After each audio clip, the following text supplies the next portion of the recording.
Oh, give thanks unto the Lord, for he is good, for his mercy endures how long? This is where I'm going this morning. I'll say this again. Oh, give thanks unto the Lord, for he is good, for his mercy endures forever. You ever play that game when you were a kid and just try to outdo somebody? 100 plus 1, 200. Well, yeah, a million billion. Your mind just tries to think of the biggest number. Well, yeah, plus 1. God wanted even a child to understand that when you put the mercy in that same context of plus 1, folks, that needs to be a part of our relationship with him. Mercy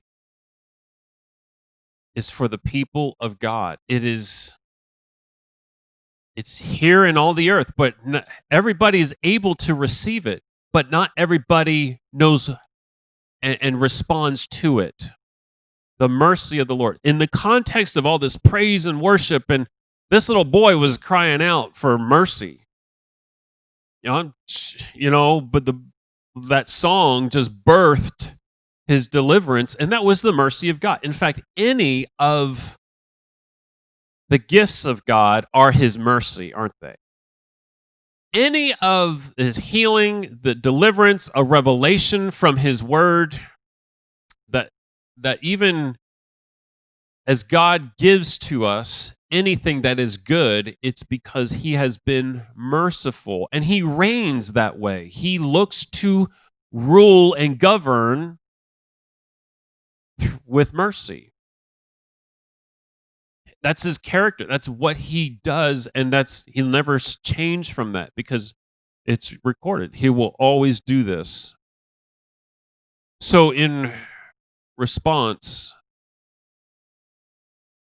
it says in verse 35, and say ye, save us, O God, of our salvation. Why? Because we just said his mercy endures forever. We need salvation.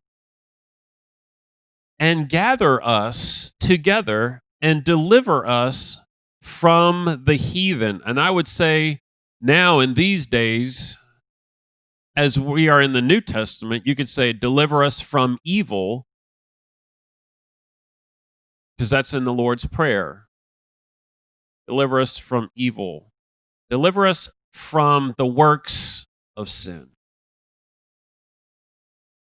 that we may give thanks unto thy holy name and glory in thy praise. Blessed be the Lord God of Israel forever and ever. And all the people said, Amen, and praised the Lord. They praised the Lord. So this was a fired up moment for God's people. David really offered them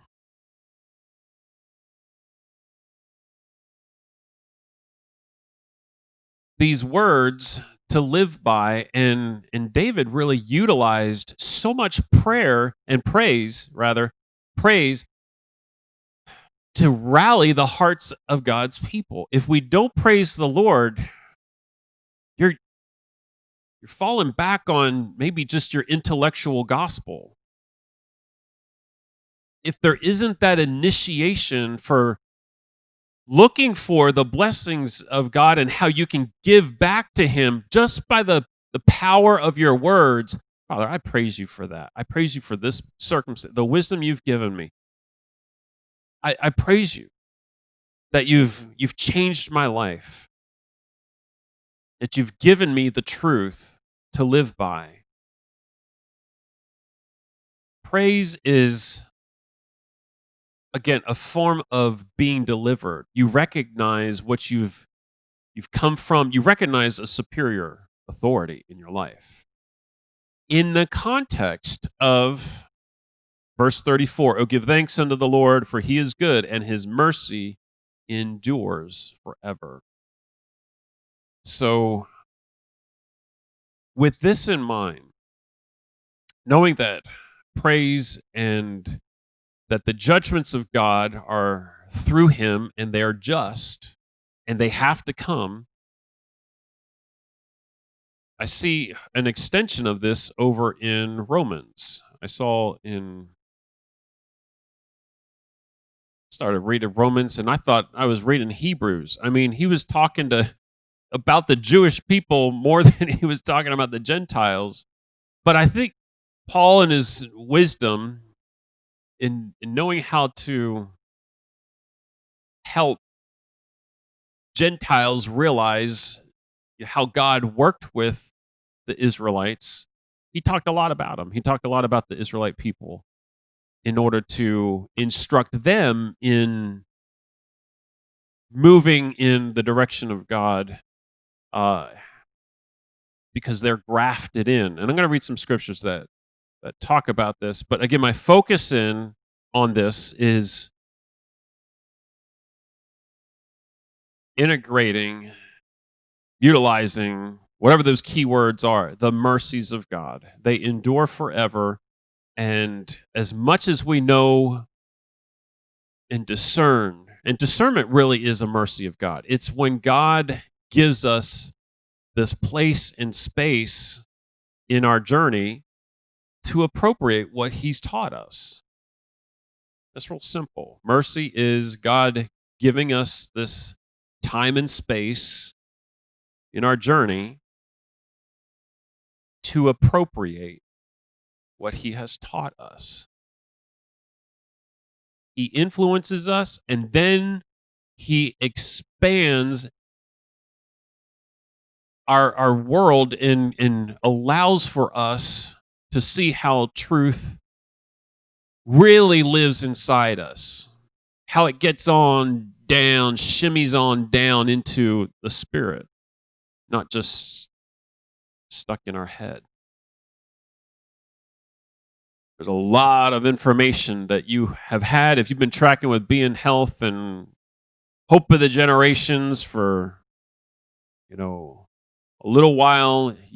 You've got a lot of truth, folks. We are so well fed and so have been given the grace of God to know what to believe that is sound doctrine.